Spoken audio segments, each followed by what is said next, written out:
Hi friends, this is a video all about how to best revise given that we roughly have about 3 weeks before the examination. What should be your strategy to prepare and revise best to score maximum marks in GATE 2021? Right? So that's what we'll try and cover in the next few minutes in this video. So to compile this video, we have done a lot of analysis and we have designed all of these strategies based on 3 important data points. Number 1, we have gone through the last 20 years of GATE examination. We have seen what types of questions are asked, what topics are more important, in what topics do we typically encounter easier questions, in what topics do we typically encounter trickier questions. So we have analyzed it in almost the last 20 years of GATE question papers, number 1. The second source of data is we have seen data from thousands of students who have taken our subject tests, mock tests, grant tests, all India mock tests in the last few years. So we have taken data from thousands of these students to compile this analysis and to design a strategy. The third very important source of data for us to compile this is the hundreds of students who have succeeded, whom we have helped in the last few years to successfully crack GATE. So we have their data about what types of questions they easily solved, what types of questions they struggled, and also we have taken a lot of feedback from them on what areas students should focus on given the type of questions we are encountering in the last few years. Of course, the GATE question paper in 2021 would surely be slightly different from the previous years given that there are new types of questions, but the broad types of questions or the broad topics will not change dramatically or drastically.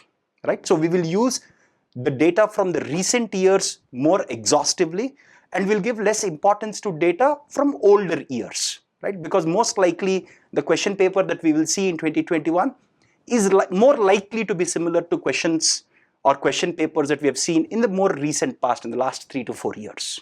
Okay, with that, here is a rough guesstimate. If we have to make a guesstimate on how many marks you need to obtain to get a good rank. Suppose again, this is a guesstimate. The actual marks itself will depend on the hardness of the question paper. And given that there are new types of questions this year, which are MSQs, and there is a slight change in syllabus, so we can't exactly guess what the marks would be, but this is a sensible guesstimate that we are making here. So to obtain a rank under 100, you should get somewhere around 72 plus marks. Again, this is data compiled from the last few years of GATE toppers data. Similarly, if you want to obtain a rank which is under 300, again, this is all general category ranking. So if you want to obtain a rank which is under 300, you should get somewhere around 66 plus marks.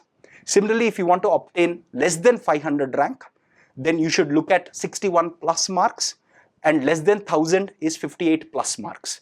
As you can easily observe in the data here, between 500 and 1000, there are just 3 or 4 marks. So the cost of making silly mistakes is enormous in GATE.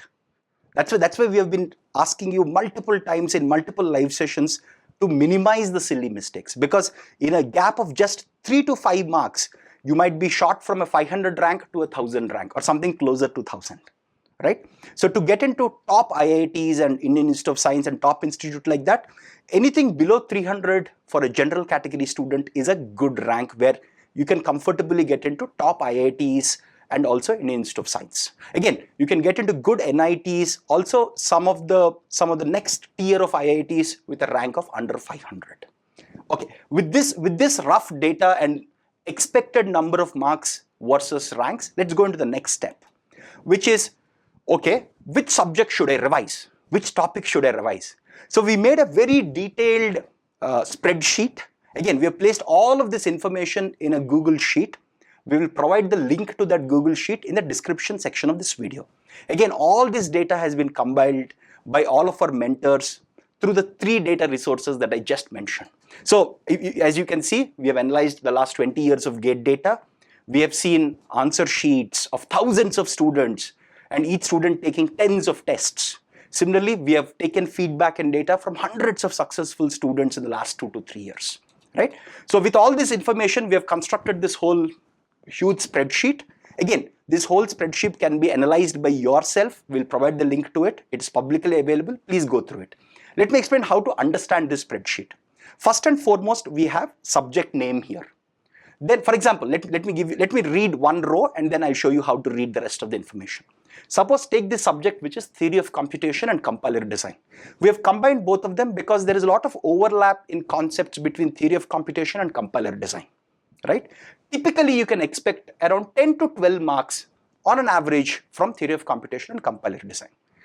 And there is a 90% chance, this 90% basically implies that there is a 90% chance of scoring these marks, because typically questions from theory of computation and compiler design tend to be on the easier side.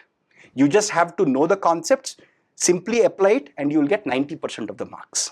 Right? That's what this means. Again, here we are assuming that you are avoiding silly mistakes. You can easily obtain 90% of the marks from theory of computation and compiler design as long as you don't make silly mistakes. Almost all the topics are easy to score. There is only one tricky topic, which is decidability and undecidability.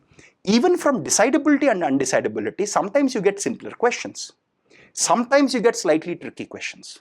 So those topics which are slightly tricky, don't worry too much about them, because you're competing against other students. If it is tricky for you, most likely it is tricky for all the other competitors and all the other participants also, right? I'll give you general suggestions based on this whole spreadsheet, but this is how you read one row of data. Again, there are more columns to the right here. I'll explain what those columns are. There are more rows below. Okay. Similarly, if you take digital logic design, okay, you can expect 4 to 5 marks from that. Again, there's a very high chance, there is a 90% chance of scoring marks in DLD, because the questions are typically easy. Almost all the concepts are easy, like K-map, simple concepts. You just follow, you know the concept, you revise the concept, just apply it as is and you'll get marks. There's only one concept that is slightly tricky, which is counters, synchronous or asynchronous counters, which is slightly tricky. That's why we've given it 90% and not 100%, right? Similarly, if you take graph theory from your engineering and discrete mathematics, right? You can expect about 3 to 4 marks from graph theory. Again, 90% chance of scoring marks. All the concepts are easy. You just know the concepts from graph theory, you apply it as is, and you can get like these 3 to 4 marks easily. That's how you read these rows and these columns. Again, as I said, there are some more columns to the right. So let's look at those columns. So for the same 3 subjects of TOC compiler design, digital logic design, and graph theory, here is a typical breakdown of marks from GATE 2020 and GATE 2019. For example, look at this. In GATE 2020, we have seen 13 marks, 9 marks from theory of computation, 4 marks from compilers. And again, from each topic, we have listed exactly how many marks and what types of questions were given in GATE 2020 and 2019. Again, you can see roughly about 13 marks in 2020, 13 marks in 2019 also. So roughly you can expect 10 to 12 marks, maybe sometimes 13, 14 marks also. Again, here if you see, there is one question on decidability here for 2 marks. Again, don't worry too much about those tricky concepts, because not just you, everybody makes those mistakes. So stop panicking about those hard to score concepts. Our suggestion always is focus on those concepts which are easy to score. Also focus on those subjects like these where the chance of scoring is very high. Again, these numbers are obtained from looking at all the previous year GATE questions, looking at our students' performance, thousands of students, and also our toppers' performance over the last few years, right? So these 3 subjects you should prioritize in your revision. The reason being, these subjects have a very high probability that you can score marks in it, number 1. Most of the concepts are easy. Some of the tricky concepts, like for example, decidability and undecidability, if you're not very sure, that's okay. Don't get bogged down, don't get slowed down, don't get caught up in just one topic. Move on. Revise the other topics, because your goal is to score as many marks as possible. As I've just mentioned, right? Nobody gets 100 out of 100 in GATE. Even if you get 65 plus marks, you're in a pretty good pool, right? 65 marks, it's 65% of marks out of the pool of 100 marks. So don't get bogged down, don't get slowed down by some topics which might be tricky, because everybody else is also struggling with them. So don't worry too much. Again, if you know decidability and undecidability well, great. Or in case there is an easy question from decidability and undecidability, go ahead, tackle it head on. But if there is a hard question, don't worry about it. It's hard for everyone. It's better to focus your energies, especially revision, on these subjects and on these topics which are highly scoring. Okay, that's why we have also given this distribution of marks across all topics from 2020 and and 2019 gates. Okay. Again, you can see in DLD there is about 4 marks here, but in 2019 it's about 7 marks. More questions. Similarly, if you look at graph theory, 2 marks, while in GATE 2019 it is 3 marks. Again, we have given all this information. Try and focus on those concepts from which you're getting more marks and which are also easier to score. That's the key takeaway. Okay, so those are the first set of subjects. Then the second set of subjects is your discrete structures, right? Your set theory, algebraic structures, all of that stuff. You can expect anywhere from 0 to 2 marks. And it's extremely easy to score marks here. I mean, there is a 100% chance if you know all the properties of all the algebraic structures, all the concepts from set theory, it's very, very easy to score 100% marks here. Again, there is a very slightly tricky topic. Sometimes there could be a slightly tricky question from groups, but oftentimes, almost all, it's very easy to score. That happens rarely, not all the time. So very often you have a close to 100% chance of scoring these 0 to 2 marks in set theory and algebraic structures, especially groups, etc. Now, next topic is recurrence relations and generating functions. Again, you can expect anywhere from 1 to 3 marks. There is an 80% chance. Most of the concepts are easy, but sometimes you can have a slightly tricky recurrence relation where you could make a mistake, right? So, in an average, on an average, from all the data that we have collected, about 80% of the times students get the answer correctly. People who have studied this concept, people who have revised this concept, and people who don't do silly mistakes. That's very, very important. Similarly, look at linear algebra. Very simple. If you know the basic concepts of linear algebra, especially you will encounter a lot of questions from eigenvalues and eigenvectors. That's a very, very hot topic, right? Very easy. This is one of the easiest topics in engineering mathematics. There is a 100% chance of scoring if you have revised linear algebra. So we recommend you revise these subjects which have a higher percentage of scoring marks, which also have reasonable weightage, and some of these topics which are tricky or hard to score marks in, if you're not very good with them, don't worry too much about it. That's what we want to convey. Similarly, if you look at these 3 subjects, look at the marks distribution in GATE 2020 and GATE 2019, right? So this whole sheet, this whole spreadsheet is available to you. We will provide the link to it in the description section. You can check out this whole, you can play around with this data, right? So similarly, if you look at set theory algebraic structures, there is about 2 marks in GATE 2020, again 2 marks in 2019. If you look at recurrence relations, right, there are no questions in 2019, right? There are no explicit questions about recurrence relations and generating functions, but there is 1 mark in 2020. Similarly, linear algebra, you typically expect about 2 marks from it. Again, we have given all this data so that you can better revise, focusing on top subjects and topics that are highly scoring. Cool. Now here comes a bunch of other subjects. Again, most of these subjects, if you look at aptitude, it's a subject that a lot of students don't revise and don't focus on. There is easily 6 to 9 marks that you can get from aptitude. Easily. And 90% chance of scoring, because this is mostly high school mathematics. Almost all the topics are easy. Again, if you want to be in the top 100 ranks, please don't ignore aptitude. As we have seen, these 6 to 9 marks could be your ticket to getting a top rank in the top 100 or top 300. So please don't ignore revising aptitude. Similarly, if you look at permutations and combinations, again, there's only a 70% chance that you will score. And there is a reason for it, because we see a lot of students making mistakes with respect to combinatorics, counting problems, or with respect to conditional probability or Bayes theorem based problems. So in our own data, we observe that about people who have revised the concepts, done due diligence, not making silly mistakes, 70% of the times they would be able to crack these questions. Again, the tricky topics will be counting, the tricky counting cases that are sometimes asked. Similarly, Bayes theorem or conditional probability based stuff, which can get slightly tricky sometimes, right? Similarly, if you look at calculus, very simple calculus questions are asked. We'll see almost all the concepts are easy, but the reason a lot of students don't score well in calculus is because they don't focus on it. They don't revise it. Right? That's why we see that only 70% of the times students are scoring marks in that. But almost all the concepts are easy. I'll just talk about the topics that are to be given more focus to in a couple of minutes. Similarly, if you look at mathematical logic, right, this is a very tricky thing because there is about 1 to 3 marks from mathematical logic, but about 50-55% of the time students get it right. because it can be fairly tricky, especially questions like you have something in first order logic and there is an English statement, you have to translate it from the first order logic to English or vice versa. Those can get very, very tricky. So we see a lot of students making mistakes here, and if you're making mistakes, you're one among the many. Don't worry too much about it, right? So if you now look at the actual topics from which questions have been asked in 2020 and 2019, you can see this is the distribution as far as aptitude is concerned. Again, this time there might be slight change because there are more topics added to aptitude as compared to GATE 2020 and 2019. So from calculus, if you see, again, this is a topic that a lot of people just ignore, but you can easily get 1 mark here, very easily. Like for example, in 2019, it was all about the L'Hopital's rule.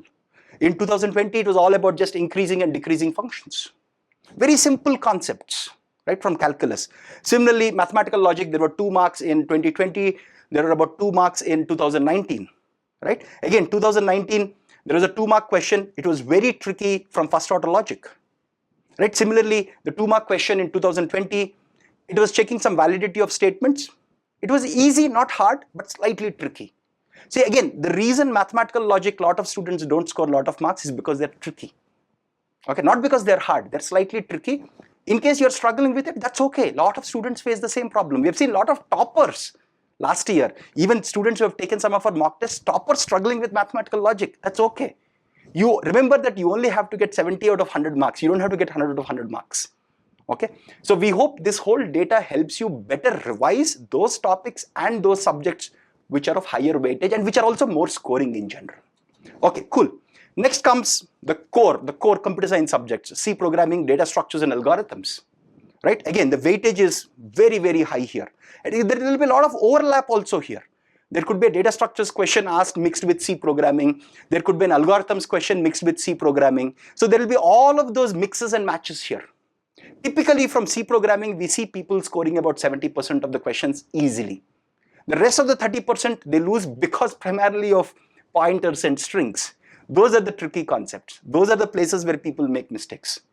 Similarly, in case of recursion, right? Sometimes they might give you a slightly cumbersome recursion or a lengthy recursion problem where people get stuck solving the recursion step by step or making silly mistakes there, right? So there is roughly about a 70% chance that you can get marks in C programming. But you have to be careful, especially with pointers, strings, and lengthy recursions. Similarly, data structures, much higher chance, almost 85% chance of scoring marks. Almost all the concepts are easy. Sometimes we might get a slightly tricky thing from hashing, but even that very rarely, right? This 5 to 8 marks, if you know basic data structures, it's a cakewalk to score them. Similarly, let's look at algorithms, right? Almost all the topics are easy, but there are some easier topics. For example, again, we see about 8 to 11 marks from algorithms. In general, about 2/3 chance or 65% probability that students get it right. The easier concepts here are things like asymptotic notation, just applying master theorem, sorting, searching algorithms. In greedy algorithms, especially Huffman encoding, optimal merge patterns, graph traversals, etc. The rest of the topics can be slightly tricky. That's why the percentage here is lower, because in these easy topics, most people get it. Or if they're slightly tricky, they might do silly mistakes, but rest of the topics can get slightly trickier there. Okay, cool. If you look at GATE 2020 and 2019, if you look at these 3 subjects, which is C programming, data structures and algorithms, this is the broad structure of topics from which questions were asked. Again, there is a spread there. For example, in 2020, from core C programming, 5 marks were asked, while in 2019, 11 marks were asked. Similarly, if you look at data structure, 7 marks were asked here, 5 marks were asked here. And if you look at it here, 5 marks almost completely from binary search trees. So some years there might be questions from some topics, some years there might not be some questions from those topics. So the questions can be all around the place here. Okay, there is no exact pattern per se. Okay, so this is I hope this guides you in your preparation, but don't just assume. See, for example, in 2019 there were questions from BST. In 2020, fewer questions. There are also questions on balanced trees. There are questions on sorting algorithms, questions on hashing, questions on linked list. So more questions here from more varied set of topics here, almost a single topic here, right? So you cannot perfectly make a guess there, right? But broadly speaking, from data structures, if you know the concepts, they're fairly easy to score marks in, almost 85+% of getting the answers correct. Cool. Now let's come to the core system subjects. Your DB, your operating systems, computer networks, and computer organization, right? Again, this is roughly the weightage of marks that we typically encounter. This is the typical chances of students scoring marks. Again, you can see that databases people typically score 65% marks, operating system 65%, computer network 60%. Computer organization is where a lot of people make mistakes or they're not confident, they get about 50% right. But if you notice one thing, if you look at this, there are some subjects where you can easily get 90 to 100% marks. There are some subjects where you'll get 50 to 60% marks. But if you follow this method, if you solve the easy questions in all the subjects or just focus on those subjects and those topics that are easier to score in, you can comfortably score 65 to 75 marks, right? Which will get you in the top 300 ranks, right? That's also a very important takeaway for you. Similarly, for example, if you look at databases, here are the easy to score concepts. Here are slightly tricky. SQL, you will encounter a lot of tricky questions. Similar relational algebra, transaction control, you can expect some slightly tricky or even slightly medium level hardness problems. Similarly with operating systems. IPC is the trickiest part in operating system. Memory management, scheduling, file management, IO management, all of that is straightforward. It is only IPC, sometimes deadlocks, which can become slightly tricky because again, these are the areas which are not hard, they are tricky. That's where people make a lot of silly mistakes. Similarly, if you look at computer networks, most of it, again, computer networks has a lot of concepts, lot of frame sizes, a lot of packet sizes that you have to remember, which will make things slightly complicated. But otherwise, the questions are mostly simple. It is only transport layer which can get sometimes tricky. But otherwise, we see a lot of people not scoring high in computer networks, primarily because the vastness of syllabus, not because the questions are hard. A lot of people don't remember the packet sizes, the nitty-gritty details of how some protocols work and things like that. But if you know it, you can score it. The reason we see people not scoring it is not because there are a lot of tricky concepts, but because of the vastness of syllabus in computer networks and also the lack of clarity with respect to concepts. Let's say computer organization, you can expect 5 to 8 marks. Again, all these concepts are easy. Computer organization, actually, unfortunately, a lot of people don't score marks. But if you look at your floating point arithmetic, memory management, pipelining, addressing modes, they're all easy. It is only interrupt handling that can become sometimes tricky. I think my personal opinion is a lot of people don't score well in computer organization because they're frightened of it, right? They're so frightened of all the concepts that they don't score well. But it's actually easy to score well. If you ask me, I would actually, again, if you ask me personally, I would say computer organization is highly scoring, but we have to go with the data, right? From our students' tests and from some of the toppers' tests that we have seen and analysis of all of this data, only 50% of the time students get questions right, right? So again, similarly, just like the previous subjects, for the core system subjects, this is the typical distribution of marks that we have observed. Okay, having said all of this, here are the most important takeaways for the next 3 weeks. The mantra that I will suggest you for the next 3 or so weeks is revise, revise, and revise. Try and do 2 revisions in the next 3 weeks.